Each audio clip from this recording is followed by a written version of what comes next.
So today we're going to try to move our equations of lines into R3. So let's take a little review of R2. So let's say that you couldn't see my screen and I was trying to describe to you the line that I've got here. So I could just tell you the 2 points that are clearly highlighted there, that this line goes through 6, 3 and 7, 5. Or I could give you one of those points, like 6, 3, and then I could give you the slope, right? So if I tell you that the slope of this line is 2, then being a good algebra student, you would know that that means rise over run. So you would go up 2 and to the right 1. All right, so if this was like a slope of -3, you would go down 3 into the right 1. All right, so slope is this sort of brilliant number that encodes 2 directions at the same time, right?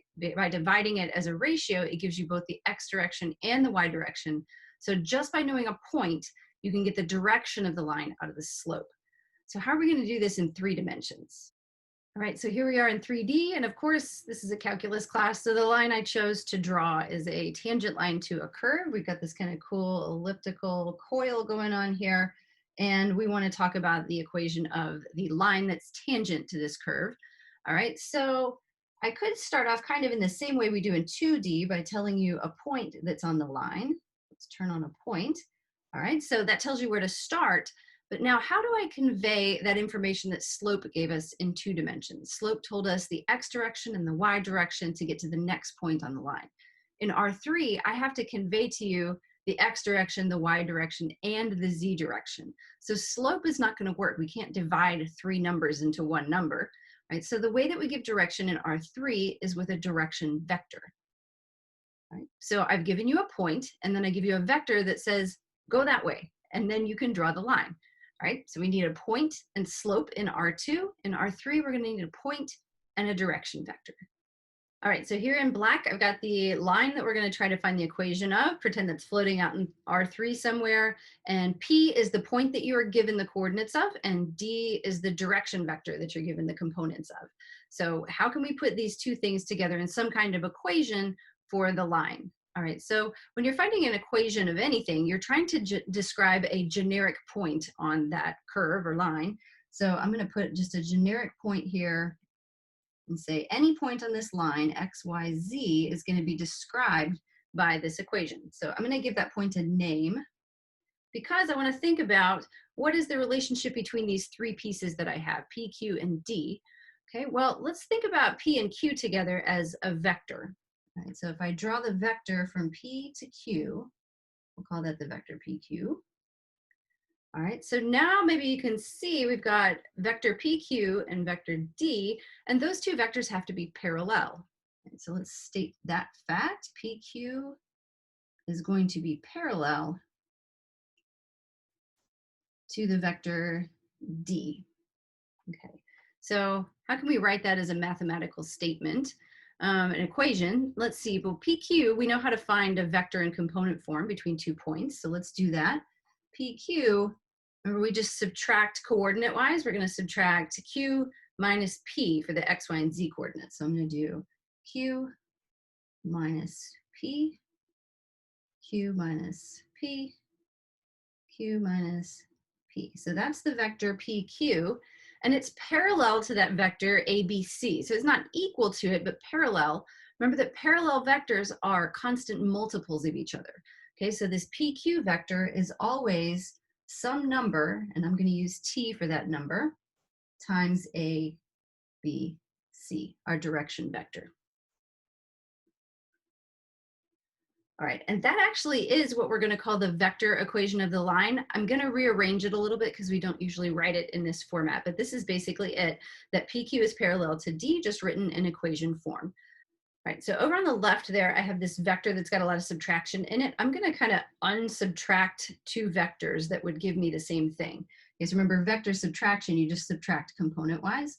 So I'm going to make this the vector xyz minus the vector x naught, y naught, z naught. Okay, remember that we know how to subtract vectors, and we would just kind of do that backwards to get back to what we had on the first line.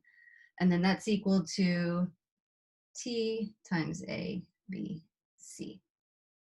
Okay, and then the last thing I'm going to do here is to add that x naught, y naught, z naught vector to both sides to move it over to the right. So we'll just have the XYZ vector on the left.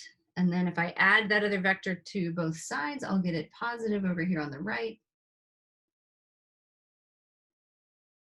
plus t times a, b, c. All right, so this is what we call the vector form of the equation of a line in R3. And you can plug in any value for t that you would like, and this is going to spit out x, y, and z coordinates of that point Q, which is just a generic point that lays on this line. All right, so we actually have three different ways that we represent the equation of a line in R3. One of them is with this vector equation, and the other two are kind of derived from it. The second way is with parametric equations.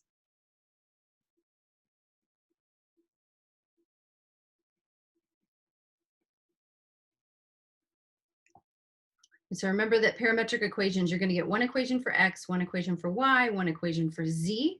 All right, and we're just going to get these equations by equating the x, y, and z components of all the stuff that's going on in the vector equation. All right, so we're just going to equate the x stuff that's going on here, and then we're going to equate the y stuff, and then we're going to equate the z stuff for a third equation. And then we're also just going to remember that this t applies to all three components of that vector. Okay, so the red underlined parts, I would get x equals x naught plus t times a, so we'll say at. When I equate the y stuff, that's all the stuff I underlined in blue, you're going to get y equals y naught plus, and then t times b when I distribute it, so bt. And then z equals, we're doing the green stuff now, z naught plus t times c. All right, so all three of those equations together are the parametric equations. You need all three of them to describe the line. The last set of equations is called the symmetric equations.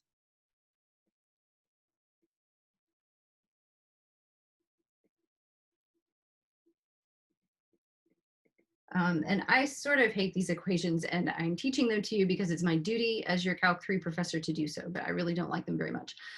So to get the symmetric equations, essentially what you do is solve the parametric equations for t.